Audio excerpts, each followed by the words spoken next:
I'm Richard Burkert. I'm director of the Johnstown Flood Museum. And in fact, we're recording this track in the Johnstown Flood Museum. Our museum has been around since 1971, and our job is to preserve the story of the Great Disaster and to tell it to tens of thousands of visitors that come each year to Johnstown to learn more about the Johnstown flood, which is really an amazing and still shocking event in American history. Johnstown itself has a fairly interesting story beyond the flood. As the film makes clear, that we're best known for the Great Flood, and certainly that's one story that most Americans know about. Johnstown, though, has a lot of other interesting aspects. In fact, it was probably the leading iron and steel center in the United States in the post-Civil War era. And of course, it was the iron and steel industry that really transformed America from an agrarian nation into a modern industrial nation. And a lot of that new technology, a lot of the founding methods and principles, the way the business was organized, came out of Johnstown in the decades before the Great Flood. So Johnstown had started out as really kind of a remote settlement. It was sort of bypassed by the ways west as people were coming west across southwestern Pennsylvania. Johnstown was relatively remote, and during the 18th century particularly, sort of bypassed by settlers as they were heading on to Pittsburgh and down the Ohio River Valley. And the town really never got started until the 1830s when the Pennsylvania Canal came through. The Pennsylvania Canal was the main system of canals and railroads across Pennsylvania from the 1830s through the 1850s. And that is what really put Johnstown on the map. Secondly, in 1854, the Cambria Iron Company got started.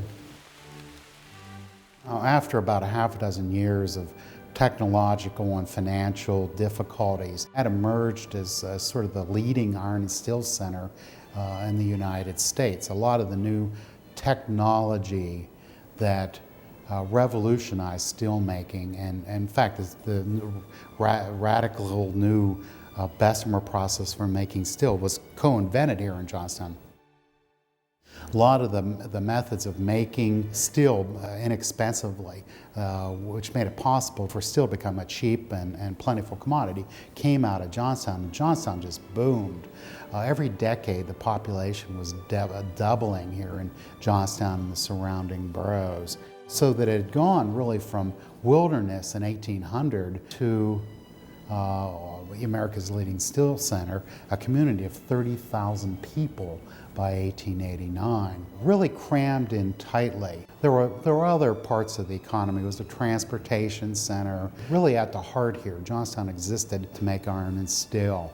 It was a one-company town, and it was pretty much controlled by the Cambria Iron Company, and they really exercised a lot of control. They owned much of the town. They controlled the banks and the newspaper, and so it was really, in many ways, a very large company town. The film suggests that, rightly, that the Cambria Iron Company was the largest landlord and leasing agent in town, and there were probably 700 homes that were leased by the Cambria Iron Company. Although, interestingly enough, when the Johnstown flood happened, the news media made a great deal about all the poor worker families living down along the river, and how the club men up in the mountain, their leaky dam, how it wiped out the worker city.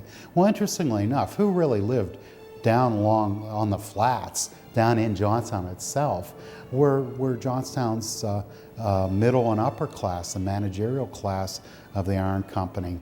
They had the large estates along Main Street. The workers tended quite often to live up on the steep hillsides. So as a class, the steel workers suffered less heavily than the owners and managers. There were a number of environmental conditions that were making flooding really a serious problem here in Johnstown prior to the 1889 flood. The breaking of the dam, dams, unsafe dams in the mountain was just one of them. One of the things locals had done over the years was essentially fill in the rivers to make land. And by 1889, they'd cut the rivers in half in Johnstown. And so consequently, they were having frequent problem of flooding. In fact, it flooded 7 of the 8 years before 1889. And in 1889, with a heavy rainfall, you were having a record flood even before the dam broke. And once the dam broke, it was like literally turning on Niagara Falls into the already flooded river valley. Well, man really set the stage for the Great Johnstown Flood, the disaster. The disaster was caused by the breaking of the South Fork Dam, but nature played its role. From May 30th till June 1st, Johnstown got something like 8 inches of rain. That was the heaviest recorded rain up to that time, although we've managed to exceed it since then. For scientists who do statistics, it was the equivalent of about a 25-year flood. You could expect a rain that heavy about once every 25 years. So it was a heavy rain. It was not so extraordinary. It's certainly the sort of thing that you would expect when you build a dam if you build it correctly. The film follows, I really love the way the film follows numerous characters around, which is, I think, one of the enduring dramas of the Johnstown flood, is people living literally, as it were, under the shadow of Mount Vesuvius, knowing, of course, this great dam's going to break and rain death down on the valley. And that, I think that's one of the central fascinations of telling the story of the Johnstown flood, is the almost capricious nature of who made it and who did not. Town, of course, was on May 30th celebrating Memorial Day, or as it was called back in that period, Decoration Day, which was really the day when you went out and decorated the graves of Civil War veterans. They had on May 30th a parade up and down Main Street, front parade on Main Street all the way out to Sandyville Cemetery, in which all the GAR and Grand Army of the Republic and the Veterans Organization and other groups had paraded. And really, Johnstown, it was a holiday atmosphere. Right then, about 3 in the afternoon, right after the parade was just over, rain began seriously and poured rain all night. And of course, Johnstown had had some experience with flooding, and by the next day, there was from 3 to 10 feet of water in the streets of Johnstown, and it was making it virtually impossible. If there was any way to send the word out that the dam was going to break, that's one of the tragedies. People had no idea what would happen. They figured that the water would spread out and throw no more than a couple of feet of extra into the rivers at Johnstown. The dam was located miles upriver from Johnstown, and really nobody had any idea what would happen. There was a lot of rumors every spring when there would be high water that the dam was going to break. In fact, it actually broke back in 1862, although the water was really low and it caused minimal damage. A lot of concern about this dam. In fact, at one point, the superintendent, the general manager rather, Daniel Morrell of the Cambria Iron Works, had sent his engineer, John Fulton, up there to inspect the dam after the club had repaired it, and they knew pretty much what was wrong with it. They knew the discharge pipes had been removed. We think from the literature there was actually a second spillway, an emergency spillway, that was eliminated. From what we can tell, the original South Fork Dam, as it was built by the state for the canal and canal system to feed water into the canal in Johnstown, was a well-built and, for the period, very well-engineered dam. Unfortunately, it laid forgotten and rotting away for 25 years, and by the time the South Fork Fishing and Hunting Club, that group of wealthy industrialists and financiers from Pittsburgh, bought the lake, it was in fairly bad state of repairs. Instead of properly reconstructing it, they just patched up like you were filling up a railroad embankment, and that really set the stage for disaster. Earth and dams can be very strong, but one thing you can't do is let water go over the top. And this thing, there was no way to control the water behind the South Fork Dam, and there was inadequate spillways, no way to drain the lake. So in time, what you had was, an accident waiting to happen. The first big rain was going to break this, and it happened on May 30th and 31st, 1889.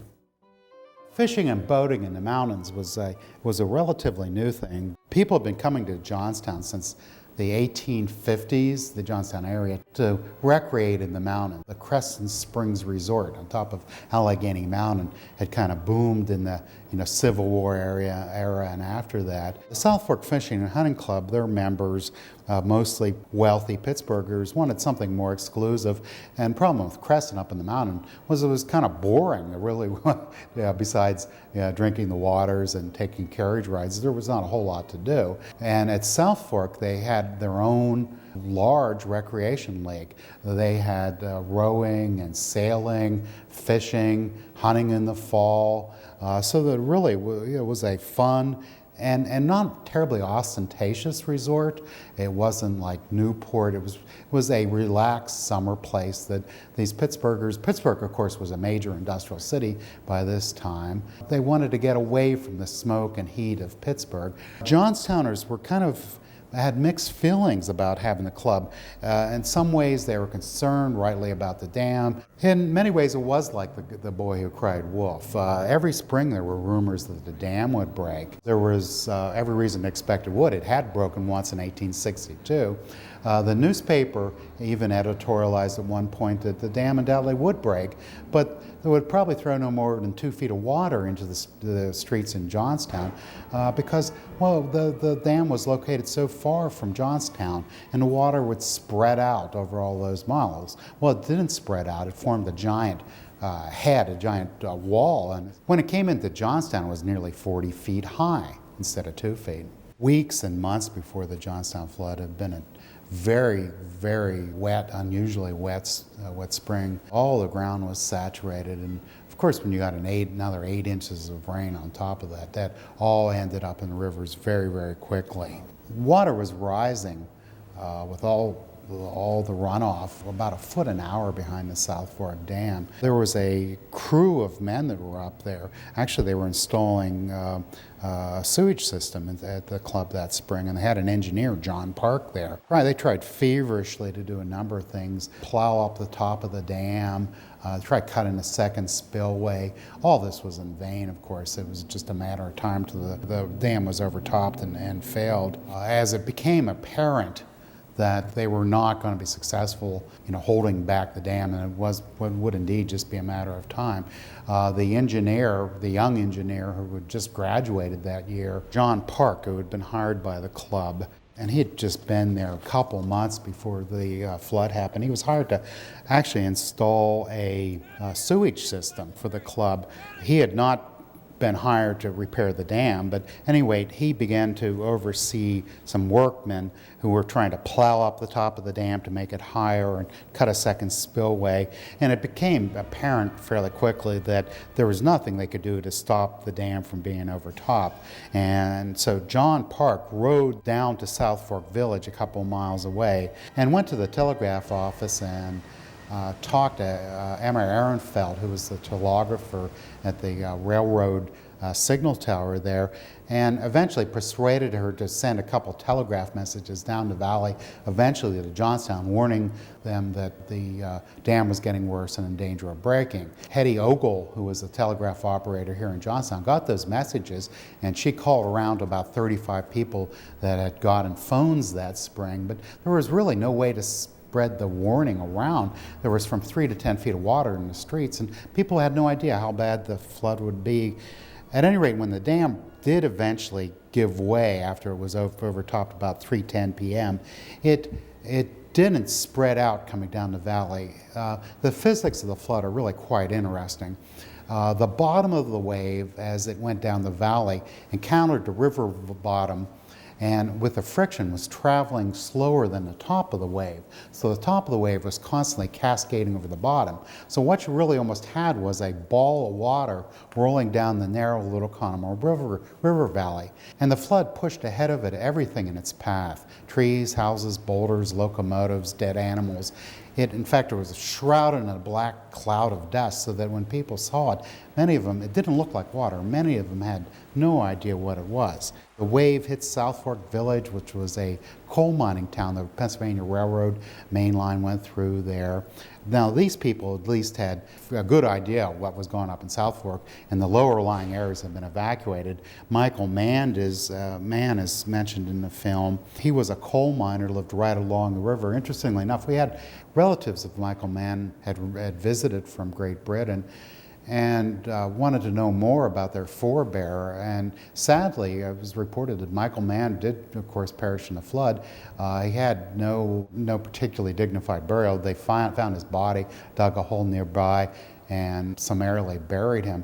So we weren't, unfortunately, able to direct them to a final place of resting for Michael Mann, the first victim of the Johnstown flood. The wave then sped down the narrow little Conemaugh River Valley. It took fully an hour to reach Johnstown because it should have been traveling much faster.